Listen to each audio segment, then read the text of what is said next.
wabarakatuh. Hai teman-teman, saya Fadila Agustin dengan NIM L1A119.007 dari kelas R003 atau kelas C, merupakan mahasiswi program studi kehutanan Fakultas Pertanian Universitas Jambi.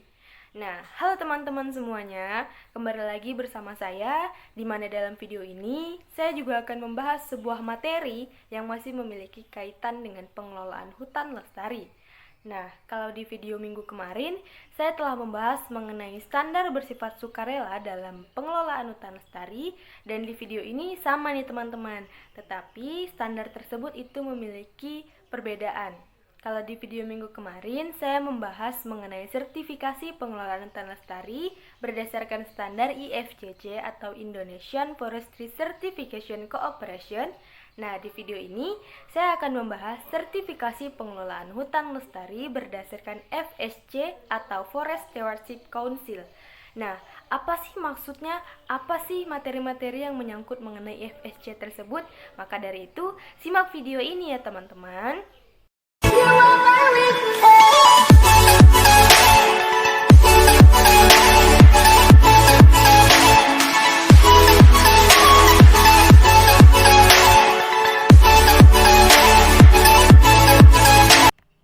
Baiklah teman-teman, seperti yang telah saya jelaskan di awal video tadi, bahwa di video ini saya akan menjelaskan sebuah materi mengenai pengelolaan atau sertifikasi pengelolaan hutan lestari berdasarkan FSC atau Forest Stewardship Council.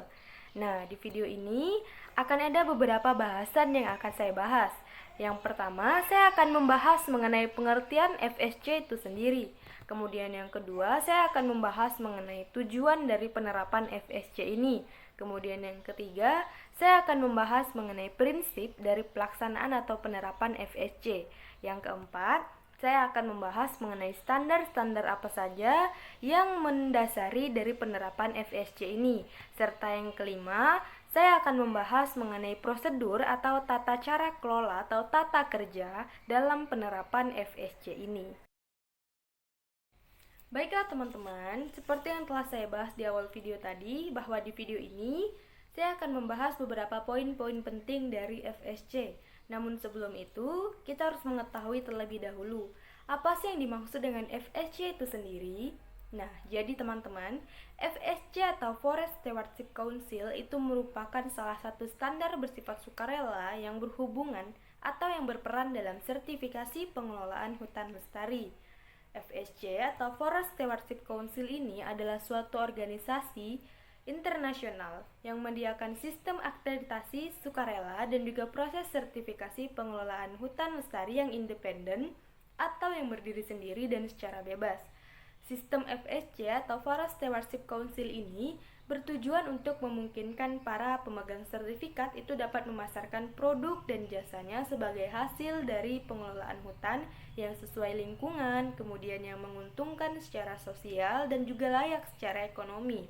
Maksudnya, produk yang dipasarkan tersebut merupakan produk hasil hutan baik yang kayu ataupun baik yang non-kayu yang dapat menjaga keanekaragaman hayati, kemudian yang menjaga produktivitas serta menjaga proses-proses ekologi hutan. Dan juga, produk tersebut merupakan produk yang dapat membantu masyarakat lokal serta masyarakat luas untuk menikmati manfaat-manfaatnya dalam jangka panjang. Serta produk tersebut itu merupakan produk yang disusun dan dikelola sedemikian rupa sehingga cukup menguntungkan tanpa menghasilkan keuntungan finansial dengan mengorbankan sumber daya hutan, ekosistem, atau komunitas-komunitas yang dapat terpengaruh dari dampak-dampak buruknya.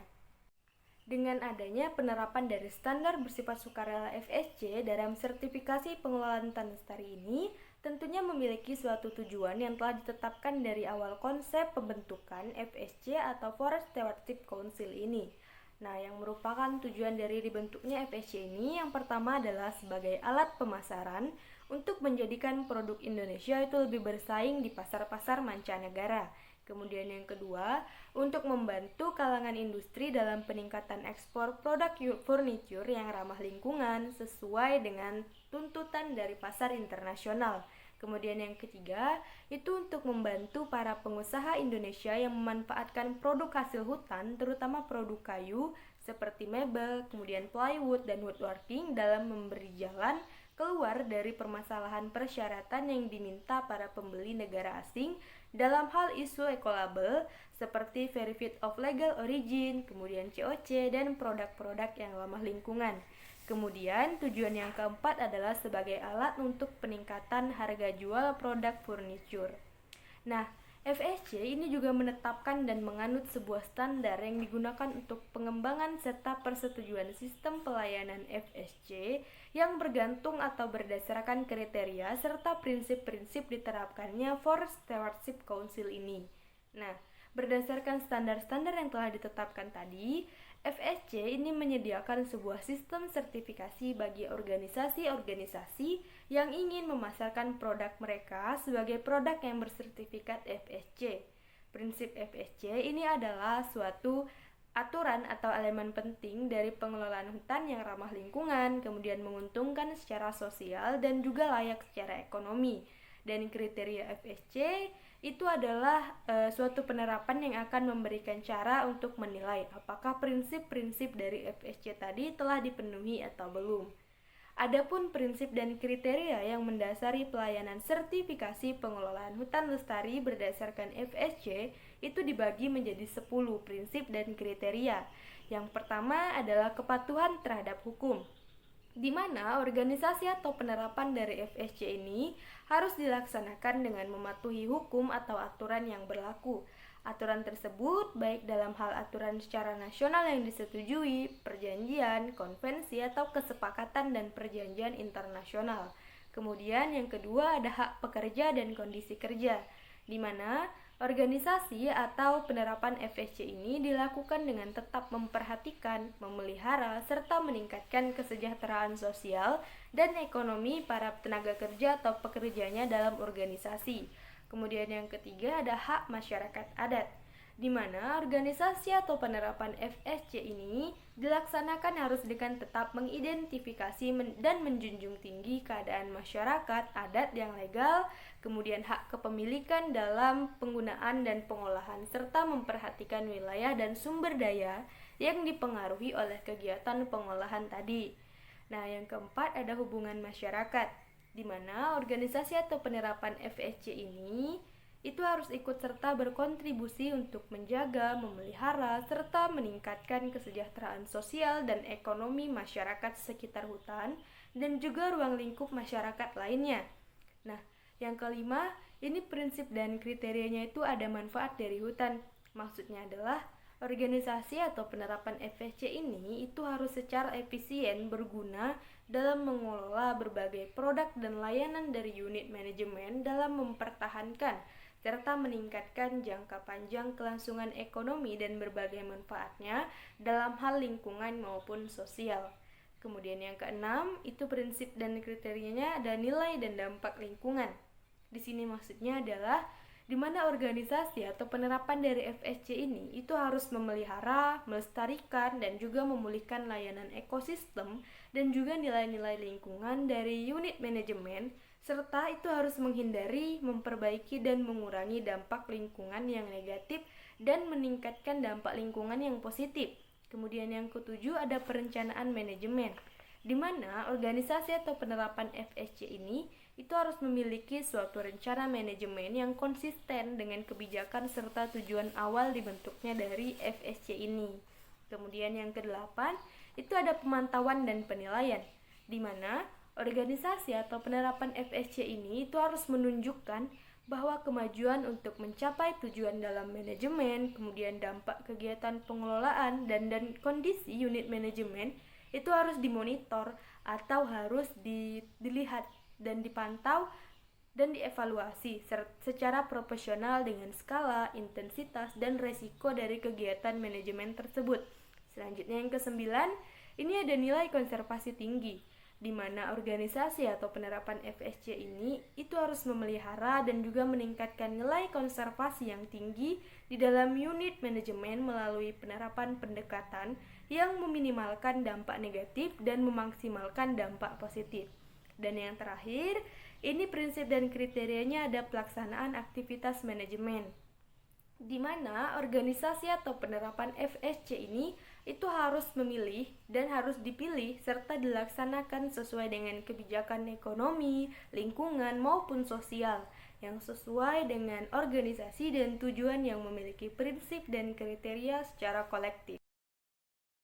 Selanjutnya teman-teman, dengan adanya beberapa prinsip dan kriteria dari FSC ini yang merupakan rincian atau penjelasan mengenai FSC ini sendiri. Yang pertama, FSC ini pertama kali menerbitkan prinsip dan kriterianya tersebut pada bulan November tahun 1994 sebagai standar dunia yang berbasis kinerja dan berorientasi pada hasil. Kemudian perincian yang kedua, prinsip dan kriteria FSC tadi itu fokus pada kinerja lapangan dari pengelola hutan daripada sistem manajemen untuk menghasilkan kinerja dari lapangan tersebut.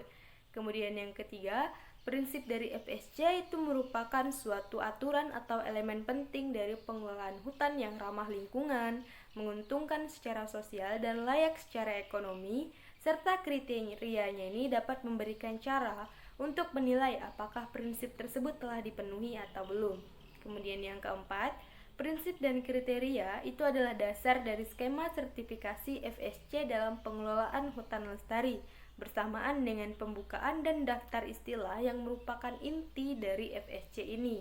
Serta yang kelima, tidak ada hierarki antara prinsip dan kriteria, di mana mereka ini berbagi status, validitas, dan otoritas yang sama serta berlaku bersama-sama dan secara terpisah di tingkat individu atau di tingkat unit manajemen. Nah teman-teman, dengan adanya prinsip dan kriteria FSC yang tadi juga duduk di pusat kerangka kerja dari standar FSC, itu sangat perlu diterapkan bersamaan dengan dokumen FSC di mana mereka ini memiliki saling keterkaitan antara satu dengan yang lainnya dalam beberapa hal. Yang pertama itu dalam panduan, arahan, dan dokumen lain yang dikeluarkan atau disetujui oleh FSC. Kemudian yang kedua dalam standar pengawasan hutan Forest Stewardship Council. Kemudian yang ketiga dalam standar untuk jenis, produk, dan jasa vegetasi tertentu. Yang keempat itu untuk standar untuk jenis unit pengelolaan tertentu seperti hutan-hutan yang dikelola dengan intensitas kecil atau rendah atau skala besar dengan intensitas yang tinggi. Nah, gimana? Sudah paham dan sudah bertambahkan pengetahuan kita mengenai prinsip dan kriteria apa saja yang mendasari dari sertifikasi pengelolaan hutan lestari berdasarkan Forest Stewardship Council ini? Sekarang, sama halnya dalam pengelolaan hutan lestari yang setelah dijelaskan dalam video-video di awal tadi, di awal sebelumnya ya teman-teman, kalian harus nonton banget video itu. Nah, di mana dalam penerapan dari pengelolaan hutan lestari ini itu ada suatu standar yang mendasari terlaksananya kegiatan FSC juga, yaitu standar ini berguna untuk menetapkan elemen-elemen yang dipersyaratkan yang menjadi dasar dari lembaga sertifikasi FSC untuk mengevaluasi atau menilai praktek-praktek pengelolaan hutan dalam pengelolaan hutan yang bertanggung jawab. Namun, adanya standar internasional untuk pengelolaan hutan itu perlu diadaptasi atau perlu dibiasakan di tingkat regional atau nasional untuk mencerminkan beragamnya kondisi hukum, sosial, dan geografis hutan di berbagai belahan dunia. Standar dan kebijakan FSC keseluruhannya ini dikembangkan oleh Policy and Standard Unit di kantor FSC Internasional di Bonn. Namun, inisiatif untuk pengembangan dokumen-dokumen dari FSC ini, termasuk dokumen normatifnya, itu pada umumnya berasal dari stakeholder atau orang-orang yang memiliki suatu kepentingan, di mana pengembangannya ini dapat berupa motion atau usulan yang disetujui pada saat Kongres FSC atau pertemuan Board of Directors. Stakeholder atau pemegang kepentingan ini terkait diundang dan juga untuk menjelaskan proposal dari kepada Board of Director FSC sebelum diambil keputusan untuk menerima atau menolak motion tersebut. Salah satu standar yang telah digunakan dalam penerapan FSC pada sertifikasi pengelolaan hutan lestari ini untuk tercapainya prinsip serta kriteria yang telah dijelaskan tadi yang ada 10 itu standarnya ada FSC STD 60004 V10EN tentang FSC International Generic Indicator, di mana standar tersebut memiliki manfaat untuk adaptasi prinsip serta kriteria FSC terhadap kondisi regional dan nasional yang ada. Selain yang standar yang tadi, ada juga beberapa standar yang lainnya, di mana standar-standar tersebut memiliki manfaat. Yang pertama itu untuk memastikan penerapan prinsip dan kriteria konsisten di seluruh dunia. Kemudian yang kedua untuk meningkatkan dan memperkuat kredibilitas sistem FSC. Kemudian yang ketiga untuk meningkatkan konsistensi dan kualitas standar nasional pengelolaan hutan. Dan yang keempat untuk mendukung proses persetujuan standar pengelolaan hutan nasional yang lebih cepat dan efisien. Mengenai standar pengelolaan hutan nasional yang dijelaskan tadi, itu dia diterapkan dengan beberapa aturan yang terdapat dalam dokumen normatif dari FSC, di mana beberapa aturan tersebut yang pertama adalah FSC Pro 60006 V2-0 EN, kemudian yang kedua aturan FSC STD 60002 V10 EN, kemudian yang ketiga dalam aturan FSC STD 60006 V12 EN. Nah, dokumen-dokumen di atas yang telah saya sebutkan tadi atau dokumen-dokumen yang 3 tadi itu telah disusun oleh Performance and Standard Unit atau PSU FSC untuk meningkatkan konsistensi dan transparansi di dalam pengambilan keputusan sertifikasi di antara lembaga sertifikasi di belahan dunia yang berbeda. Dan dengan demikian itu dapat meningkatkan kredibilitas skema sertifikasi FSC secara keseluruhan. Perlu teman-teman ketahui bahwa standar-standar yang telah disebutkan tadi itu sangat berlaku untuk semua operasi kehutanan yang berupaya untuk mendapatkan sertifikasi FSC di Indonesia. Selain itu, standar-standar tadi itu juga berlaku untuk semua jenis hutan, skala, dan sumber daya hutan atau seluruh hasil hutan, termasuk hasil hutan bukan kayu atau HHBK. Nah, baiklah teman-teman, dengan adanya penjelasan mengenai apa sih pengertian FSC, kemudian apa saja tujuan FSC, serta apa prinsip dan kriteria dari FSC, dan yang terakhir tadi telah membahas mengenai standar-standar dalam penerapan FSC ini. Nah, sekarang kita harus mengetahui bagaimanakah prosedur atau cara kerja dari penerapan Forest Stewardship Council ini. Mari kita bahas ya teman-teman. Nah teman-teman, pada nyatanya FSC atau Forest Stewardship Council ini itu tidak mengeluarkan sertifikasi melalui suatu proses sertifikasi dari pihak FSC itu sendiri. Hal ini dikarenakan proses sertifikasi itu dilakukan oleh badan independen yang disebut dengan lembaga sertifikasi. Lembaga sertifikasi ini menilai pengelolaan hutan dan lacak balak dengan menggunakan standar FSC yang telah disebutkan tadi nih teman-teman. Berhubungan kan antara standar, prosedur, dan yang lainnya ini.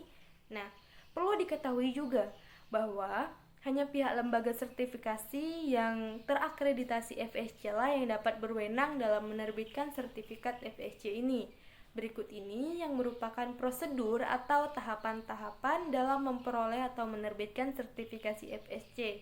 Yang pertama, tahapannya adalah menghubungi lembaga sertifikasi yang terakreditasi FSC, di mana pada tahap ini lembaga sertifikasi itu akan memberikan perkiraan waktu dan biaya untuk penilaian sertifikasi. Lembaga sertifikasi juga akan meminta informasi mengenai pengelolaan hutan atau proses produksi yang telah dilakukan selama ini, serta lembaga sertifikasi nantinya juga akan memberikan informasi mengenai persyaratan-persyaratan FSC apa saja yang harus dipenuhi oleh pihak yang akan memperoleh sertifikasi tadi. Kemudian tahapan yang kedua, ada penilaian sertifikasi, di mana pada tahap ini lembaga sertifikasi atau disebut juga sebagai certification body merupakan auditor atau menurunkan auditor untuk menilaikan kesiapan perusahaan yang akan memperoleh sertifikat FSC tadi. Kemudian tahapan yang ketiga adalah mendapatkan sertifikat Forest Stewardship Council, di mana pada tahapan ini yang merupakan tahapan inti. Jika pihak yang dinilai itu memenuhi persyaratan FSC, maka lembaga sertifikasi akan memberikan sertifikat FSC. Nantinya, sertifikat FSC ini itu berlaku selama 5 tahun dan lembaga sertifikasi akan terus melakukan audit atau akan terus melakukan penilaian tahunan untuk memastikan bahwa perusahaan tersebut tetap memenuhi persyaratan sertifikasi FSC yang telah ditetapkan dari awal. Nah, Selain adanya prosedur untuk memperoleh atau menerbitkan sertifikasi FSC tersebut, nantinya pihak FSC itu juga akan melakukan sebuah proses yang terstruktur untuk pengembangan, tinjauan, serta revisi dokumen normatifnya yang ditentukan dalam suatu prosedur perkembangan dan revisi normatif dokumen, yaitu dalam aturan FSC Pro 01001 dengan tetap mempertahankan siklus tinjauan dan juga revisi 5 tahun seperti aturan keberlakuan dari penerbitan sertifikat FSC tadi.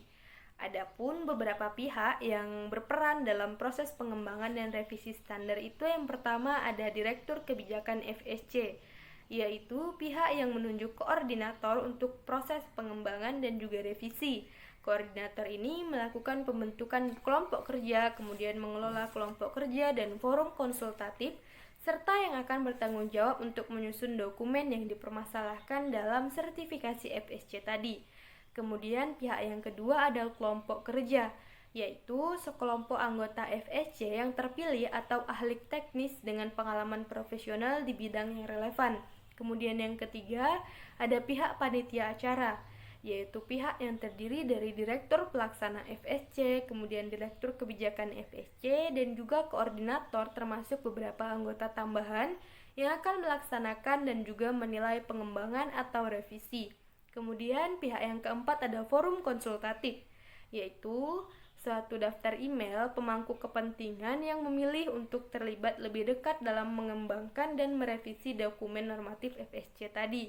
Kemudian pihak yang kelima ada komite kebijakan dan standar, yaitu pihak yang menelaah dokumen atau yang menilai, kemudian yang memperhatikan kelengkapan dokumen yang dibuat serta memberikan rekomendasi kepada direksi untuk diberikan penilaian sebelum sertifikasi FSC. Nah, pada awal proses pengembangan atau revisi, keputusan untuk mengembangkan dokumen baru atau merevisi dokumen yang lama itu diambil oleh pihak direksi berdasarkan usulan dari Direktur Kebijakan FSC. Nantinya, persetujuan akhir dari dokumen normatif baru atau yang telah direvisi itu juga akan diambil oleh direksi yang telah dinasihati oleh Komite Kebijakan dan Standar. Komite Kebijakan dan Standar itu akan mendasarkan sarannya pada draft dokumen normatif dan laporan kelompok kerja sebagai hasil dari proses revisi.